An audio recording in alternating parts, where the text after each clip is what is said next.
Hello students, আজকে আমরা আবার চলে এসেছি আমাদের ফিল ইজি চ্যানেলে। এখানে আমি তোমাদেরকে সেকেন্ড সেমিস্টারের ফার্স্ট চ্যাপ্টার নিয়ে যে আমরা আলোচনা করছিলাম, আগের দুটো ভিডিওতে আমরা ফার্স্ট চ্যাপ্টার নিয়ে আলোচনা করেছি। আজকের এই ভিডিওটা হচ্ছে এই চ্যাপ্টারের লাস্ট ভিডিও, এবং এর মধ্যে আমরা আলোচনা করব গোটা চ্যাপ্টারের মধ্যে আমরা যা পড়েছি তার জিস্ট এবং প্রশ্ন উত্তর। তো চলো, এই ভিডিওটা ভীষণ ইন্টারেস্টিং হচ্ছে, কারণ যারা সারা বছর পড়ো না তারা কিন্তু এইটা যদি তোমরা পড়ো, এই ভিডিওটা যদি তোমরা দেখো, তাহলে দেখে কিন্তু তোমরা ওই চ্যাপ্টারটার মধ্যে কি জিস্ট আছে আর কি প্রশ্ন উত্তর তোমরা পড়তে পারবে, তা থেকে এই ভিডিওটা থেকে তোমরা সবটাই জানতে পেরে যাবে। তাহলে তোমরা এখনো পর্যন্ত যারা আমার চ্যানেলকে সাবস্ক্রাইব করোনি তারা অবশ্যই একটু সাবস্ক্রাইব করে নিও, আর অবশ্যই একটু লাইক দিয়ে দিও। তো চলো, দেরি না করে আমরা শুরু করছি। আজকে আমরা আমাদের যে প্রথম চ্যাপ্টার সেকেন্ড সেমিস্টারে, অর্থাৎ যুক্তিবিজ্ঞানের প্রকৃতি এবং অবরোহ ও আরোহ, এই যে চ্যাপ্টারটা, এটা শেষ ভিডিও। এখানে আমরা কি কি পড়েছিলাম? প্রথমেই আমরা পড়েছিলাম যুক্তি কাকে বলে, ভাষায় প্রকাশিত অনুমানকে যুক্তি বলে, যুক্তি কথাটি, লজিক কথাটি কোথা থেকে এসেছে সেটা আমরা আলোচনা করেছিলাম, তার ব্যুৎপত্তিগত অর্থ কি এটা আমরা আলোচনা করেছিলাম, এই যুক্তি কিভাবে গঠন করা হয়, যুক্তিবাক্য আর সিদ্ধান্ত প্রয়োজন হয় এটা আমরা জানি।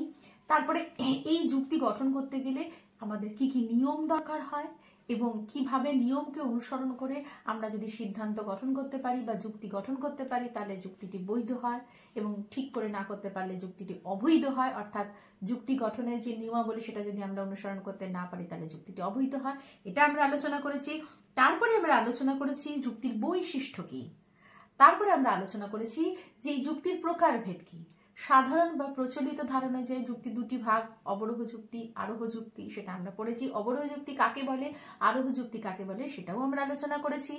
তারপরে আমরা পড়েছি যুক্তির আরো ভাগ আলোচনা করেছি। অবরোহ যুক্তির দুটো ভাগ আলোচনা করেছি, মাধ্যম অনুমান, অমাধ্যম অনুমান।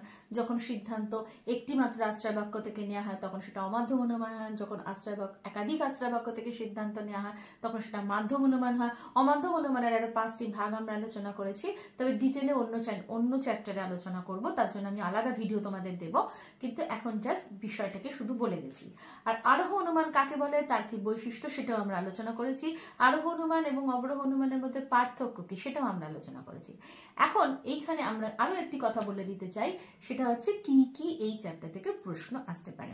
তো দেখো স্টুডেন্টরা, যে এই চ্যাপ্টারটা থেকে তোমাদের সেকেন্ড সেমিস্টারে যে ধরনের প্রশ্ন আসতে পারে সেগুলো আমি তোমাদেরকে একটু নোট করে নিই। দেখো, যুক্তি কাকে বলে, আর আরোহ যুক্তি কাকে বলে, অবরোহ যুক্তি কাকে বলে, এই কাকে বলে গুলো তো কমন, হ্যাঁ, এগুলো আসতেই পারে, এগুলো তোমরা পড়ছোই, ঠিক আছে। যদি একটু আনকমন প্রশ্ন আসে, অর্থাৎ যদি একটু প্রশ্নটা একটু অন্যরকম হয়, তাহলে কিরকম আসতে পারে, সেক্ষেত্রে তোমাদের যেমন ধরো তোমরা ফলো করবে যে এই ধরনের প্রশ্ন, যে যুক্তির কয়টি অংশ, ঠিক আছে, যুক্তির কয়টি অংশ কি কি, এটা 2 নম্বর প্রশ্ন আসতে পারে, যুক্তির কয়টি অংশ কি কি। তারপর এরকম প্রশ্ন এলো যে সিদ্ধান্ত বলতে কি বোঝো, এটা 1 বছর উচ্চ মাধ্যমিক পরীক্ষা কিন্তু বোর্ডের কোশ্চেন এসেছিল যে সিদ্ধান্ত বলতে কি বোঝো। তোমরা সিদ্ধান্ত জানো ঠিকই, কিন্তু 2 নম্বরের মধ্যে সিদ্ধান্ত কাকে বলে একটা এক্সাম্পল দিয়ে বোঝাতে হবে, তাহলে এই প্রশ্ন তোমরা রেডি করবে। তারপরে ধরো তোমাদের প্রশ্ন এলো, আবার আমি বলছি যে যুক্তি কাকে বলে, তো আছে যুক্তি কাকে বলে তোমরা জানো, ইজি প্রশ্ন, কিন্তু একটু ঘুরিয়ে একটু হাটকে প্রশ্ন হচ্ছে যুক্তির আকার বলতে কি বোঝো, উদাহরণ দাও, 2 নম্বরের প্রশ্ন। তারপরে আরো আসতে পারে ধরো যুক্তি আর অনুমানের মধ্যে পার্থক্য কি, এটা কিন্তু একটুখানি অন্যরকম প্রশ্ন, ফ্ল্যাট প্রশ্ন না, যুক্তি কাকে বলে, অনুমান কাকে বলে, এরকম ধরনের প্রশ্ন না, যুক্তি আর অনুমানের মধ্যে পার্থক্য কি, এটা তোমরা সবাই বুঝছো। দেখো, যুক্তি হচ্ছে কিন্তু অনুমান, যুক্তি মানেই কিন্তু অনুমান, কারণ যুক্তি কাকে বলে, ভাষায় প্রকাশিত অনুমানকে যুক্তি বলে, কিন্তু অনুমান মাত্রই যুক্তি নয়, অনুমান অনেক রকমের হতে পারে, অনুমান অনেক এলোমেলো হতে পারে, সেগুলো কিন্তু যুক্তির পর্যায়ে যাচ্ছে না। তাহলে অনুমান মাত্রই যুক্তি নয়, কিন্তু যুক্তি মাত্রই অনুমান, এটাও প্রশ্ন আসতে পারে, ব্যাখ্যা করো যে যুক্তি মাত্রই অনুমান, অনুমান না হলে কিন্তু যুক্তি হবে না, কিন্তু অনুমান মাত্রই কিন্তু যুক্তি নয়, এটাও আসতে পারে, ব্যাখ্যা করো। আচ্ছা, এবার ধরো তোমরা জানো তোমাদের প্রশ্ন আসবে 2 নম্বরের আসবে, 3 নম্বরের আসবে, আর আসবে 6 নম্বরের। এখন 3 নম্বরের প্রশ্নের মধ্যে এটা আসতে পারে যে তুমি অনুমান আর যুক্তির মধ্যে পার্থক্য লেখো, বা এই ধরনের প্রশ্ন আসতে পারে যে যুক্তি আর যুক্তির আকারের মধ্যে পার্থক্য লেখো, যুক্তি আর যুক্তির আকার এর মধ্যে পার্থক্য লেখো। আর 6 নম্বরের জন্য তোমরা রেডি করবে আরোহ যুক্তি আর অবরোহ যুক্তির মধ্যে পার্থক্য, অথবা লিখবে যে অবরোহ যুক্তি কাকে বলে, উদাহরণ দিয়ে ব্যাখ্যা করো বিভিন্ন প্রকার অবরোহ যুক্তি, বা আরোহ যুক্তি কাকে বলে উদাহরণ সহযোগে ব্যাখ্যা করো। এই ধরনের প্রশ্ন আসতে পারে।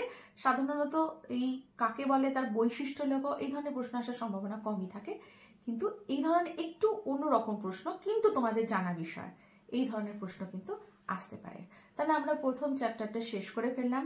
তোমাদের যদি কোনো রকমের অসুবিধা হয় তাহলে তোমরা আমাকে কমেন্ট করে লিখতে পারো, কমেন্ট করে জানাবে যে কোন জায়গাটা তোমাদের বুঝতে অসুবিধা হচ্ছে, এবং সেটা কিন্তু আমি তোমাদেরকে ক্লিয়ার করে দেবো। টাটা, দেখা হবে পরের ভিডিও নিয়ে, পরের চ্যাপ্টারে। টাটা।